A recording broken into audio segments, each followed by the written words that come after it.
Hello. Let's see कल market कैसे momentum कर सकता है, क्विकली देखना चाहेंगे एक बार में।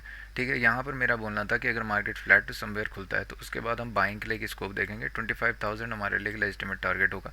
मार्केट बहुत प्यारे ढंग से अब गया स्लो एंड स्टडी। ठीक है, ये पैटर्न को काफ़ी अच्छे से ध्यान रखना।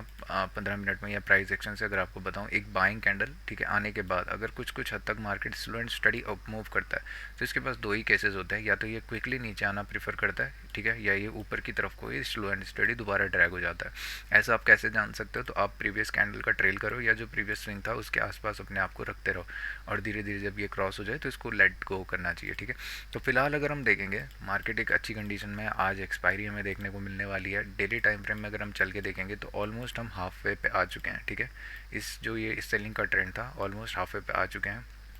यहाँ पे हमें एक बाइंग का अप ट्रेंड अच्छा दिखने को मिल रहा है। ठीक है, तो डेली में इतना कुछ श्योरिटी नहीं है क्योंकि हाफ में हो सकता है कि यहाँ से सेलर्स एक्टिव हो जाए, हो सकता है कि बायर्स इसको ऑल पुट करें।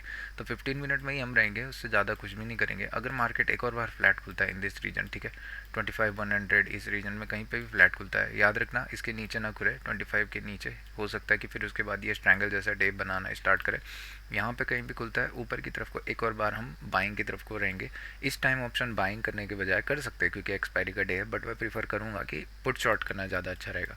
ठीक है, क्योंकि हो सकता है कि मार्केट ऊपर जाए फिर वेट करके स्लो एंड स्टडी अपसाइड रहे, या फिर एट दी एंड थोड़ा बहुत हमें नेगेटिव टाइप को देखने को मिल जाए, यानी कि एक रिजेक्शन टाइप कैंडल कुछ ऐसा। बोले तो नारुतो भाई। इन दिस केस अगर गैप अप ओपन होता है तो फिर ये काफ़ी अच्छा एक नेगेटिव टर्म हो सकता है, क्योंकि लेफ्ट हैंड में अगर हमने देखा अभी डेली में कि रेजिस्टेंस एरियाज़ हैं। ठीक है, यहाँ से एक अच्छी हमें गैप फिलिंग देखने को मिल सकती है। उसके बाद यहाँ पे समवेयर हो सकता है कि एक स्ट्रैंगल टाइप का डे बन जाए और अपकमिंग थोड़ा क्या बोलते हैं ये वीक इसी रेंज के आसपास कहीं ट्रैवल करना प्रीफर करें। अगर गैप डाउन खुलता है इन दिस रीजन तो ये थोड़ा सा वरीड सिनारियो हो सकता है, क्योंकि बहुत अच्छे ढंग से बायर्स आए हुए हैं।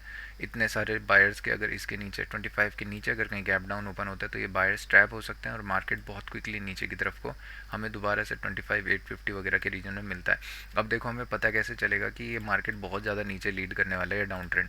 अगर मार्केट इस लेवल को ज़्यादा आज रिस्पेक्ट नहीं देता है, मान लो इधर आता है समवेयर वेट के और फिर ब्रेक कर दिया, तो हमारे पास पहला साइन हो चुका है कि एग्रेसिव सेलिंग दोबारा से स्टार्ट हो चुकी है और हमें तैयार होना चाहिए, रेडी रहना चाहिए कि मतलब मार्केट और नीचे जा सकता है। बैंक निफ्टी अगर हम देखेंगे कल गैप अप खुला, अपने आप को हॉल्ट किया।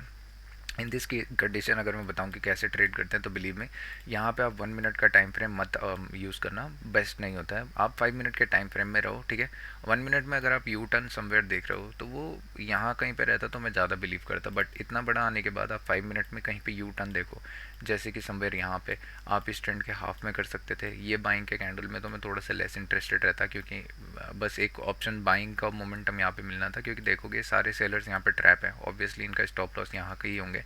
फिर ये स्लो एंड स्टडी मोमेंटम करके अब चला जाता है। ठीक है, तो ये भी अच्छा गया है हमारे लिए। अगर हम देखेंगे अभी तो ये फ्लैट अगर खुलता है, ओके सॉरी एक बार मुझे डेली में देखने दो, काफ़ी अच्छे एरिया में है, डब्ल्यू फॉर्मेशन कंप्लीट कर चुका है। ठीक है, एक रिटेस्ट करने ये आ सकता है आज, तो मैं एक यहाँ पे चाहूँगा कि एक स्ट्रैंगल टाइप अगर डे बन जाए तो ज़्यादा बेटर है, अपने आप को हॉल्ट करता हुआ दिख जाए और उसके बाद समवेयर ऊपर मूव करें तो ये बायर्स के लिए ज़्यादा प्रिफरेबल होगा।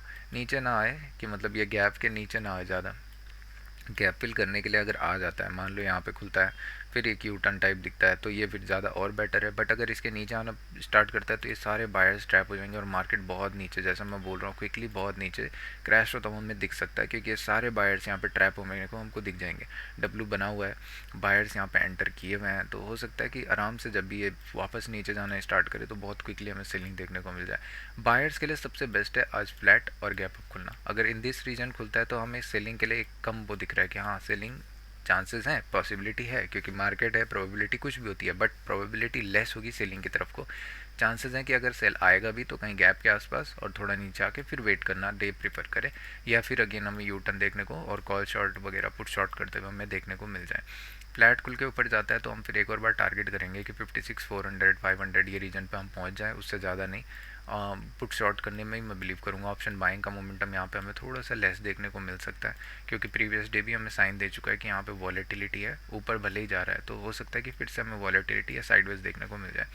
तो बस इतना ही था, होप इससे आपको कुछ सीखने को मिला हो। बेल को अगर देखना चाहेंगे तो बेल हमें काफ़ी अच्छा दिख रहा है, आज एक मोमेंटम कर सकता है या थोड़ा और हॉल्ट कर सकता है। बस इतना ही था, thank you so much. Videos एक ही साथ में डालूंगा मैं।